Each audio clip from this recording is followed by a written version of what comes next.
O essencial sobre Cesário Verde.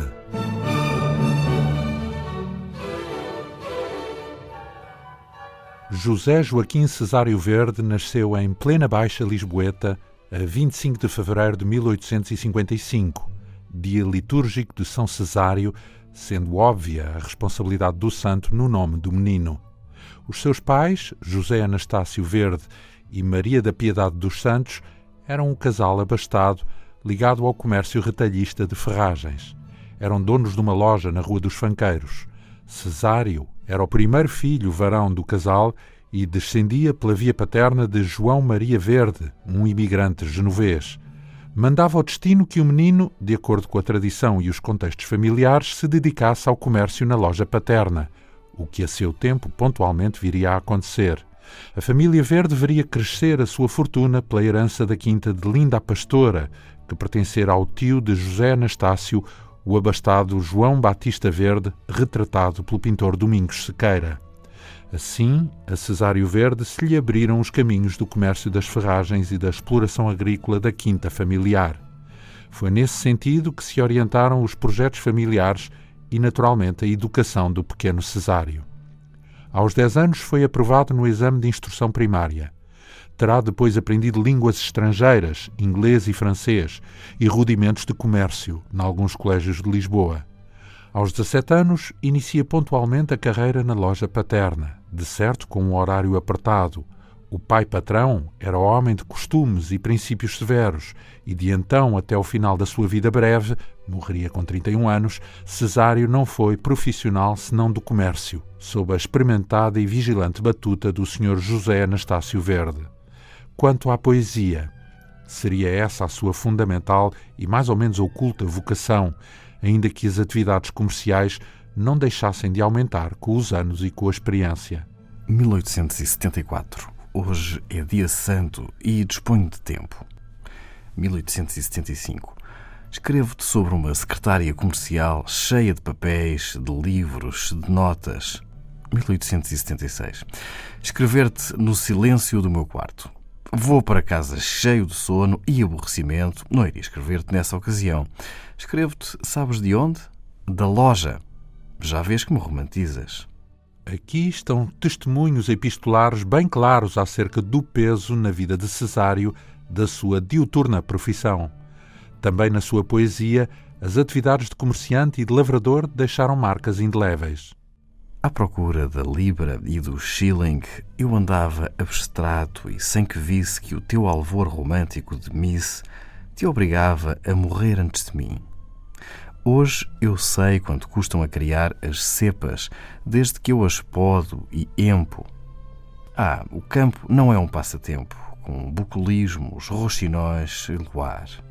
Sem dúvida, assim se lhe enredavam as coisas, mas seria simplista imaginar que tal aconteceu a Cesário Verde sem conflitos, acirrados em certos momentos e necessariamente sempre latentes no decurso dos 13 anos que medeiam entre a publicação dos primeiros versos, em 1873, e a sua morte, em 1886.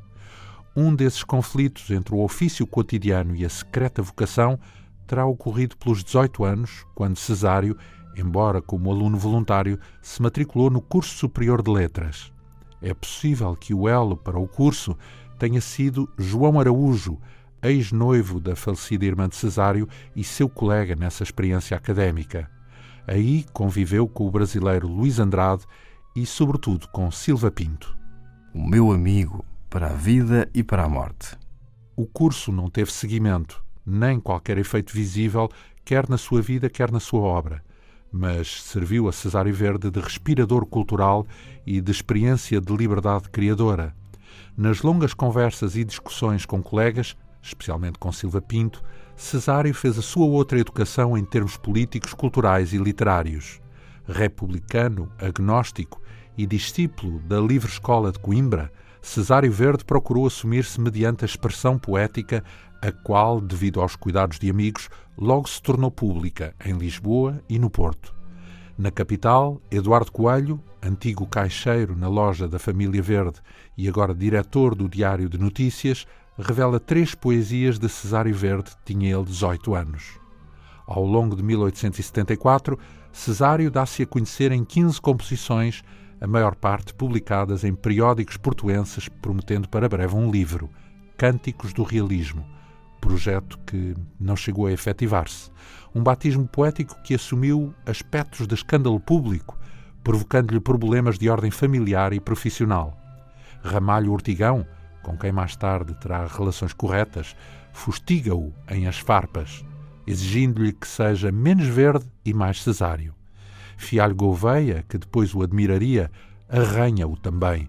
E Teófilo Braga, referindo-se ao poema A Esplêndida, opinava que um poeta amante e moderno devia ser trabalhador e não devia rebaixar-se assim. Além destes ataques de personalidades conhecidas e admiradas pelo jovem poeta, um diário ilustrado acaba por obrigar o rapaz de 19 anos a emitir um desabafo público, uma sátira em folha solta que concluía com uma zarabatanada. Nascera o Ilustrado, o vômito real. A partir desse breve e agitado período, Cesário, ao entrar no juízo dos 20 anos, procuraria antes revistas e jornais de pouca circulação, por onde ia dando a lume poesias tais como deslumbramentos, humorismos de amor ou ironias do desgosto. Uma forma hábil de prosseguir a sua busca estética, mas sem escândalos nem arrelias familiares e pessoais. Nesta linha de contenção, Cesário confidenciaria: A crítica, segundo o método de Taine, ignoram-na. Juntei numa fogueira imensa muitíssimos papéis inéditos. A imprensa vale um desdém solene. Apuro-me em lançar originais e exatos os meus alexandrinos. À medida que as palavras se lhe iluminavam de sentido e se lhe cristalizavam os versos, Cesário Verde deseja e procura o silêncio e até mesmo o anonimato. Cadências Tristes, no dobrar de 1874, e Noitada, de 1879, são publicadas sob pseudónimo, Margarida e Cláudio, respectivamente. E isto não aconteceu por acaso, mas por intrínseca necessidade de, em sossego, prosseguir uma busca essencial à sua própria vida, mais profunda. E se tenta reincidir em publicar poesia no seu próprio nome, como aconteceu em 1878 com Num Bairro Moderno, o facto é logo objeto de críticas contundentes e humilhantes. O melhor, porém, ainda estava para vir. Em 1879, Cesário Verde vê-se obrigado a desafiar para um duelo um homem que se ocultava no pseudónimo Juvenal Pigmeu e um outro jornalista. Acontece que Juvenal Pigmeu era nem mais nem menos que Angelina Vidal, a pedagoga, a denotada lutadora pela emancipação das gentes humildes e humilhadas, em suma, uma sua correligionária. Depois deste episódio, Cesário sentiu-se não só extremamente infeliz, como vagamente ridículo.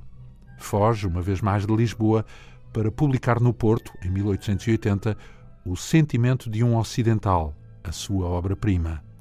Claro, o poema passou completamente despercebido. Uma poesia minha, recentemente publicada numa folha bem impressa, comemorativa de Camões, não obteve um olhar, um sorriso, um desdém, uma observação. Cesário tinha 25 anos e sabia agora, como nunca, que não poderia esperar nada da crítica do seu tempo.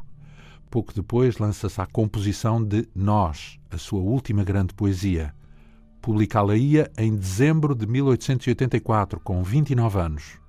Não são conhecidas quaisquer reações públicas que se traduzissem pela consagração do poeta, cujo ciclo vital se encaminhava rapidamente para o fim.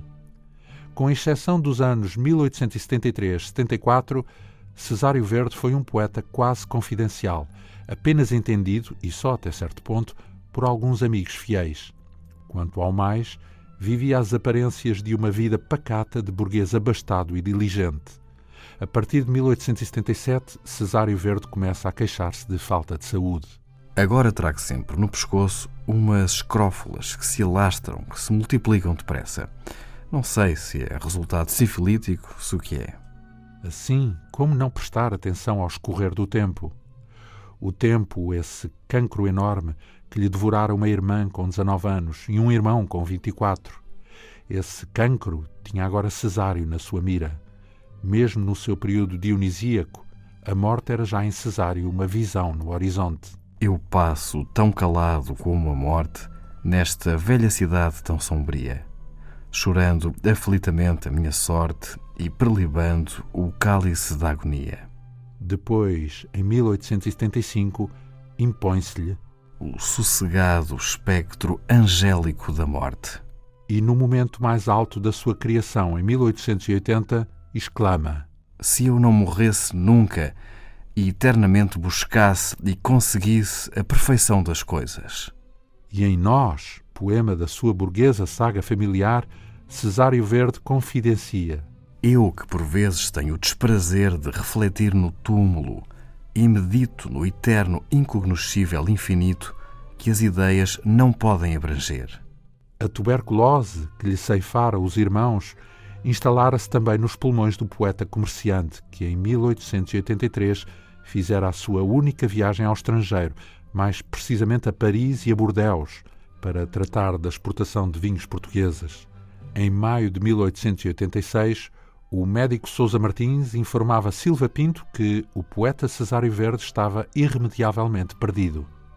A pedido de Cesário, o amigo para a vida e para a morte fora conversar com o grande médico e levava um recado extremamente subtil. O Dr. Sousa Martins perguntou-me qual era a minha ocupação habitual. Respondi-lhe naturalmente: empregado de comércio.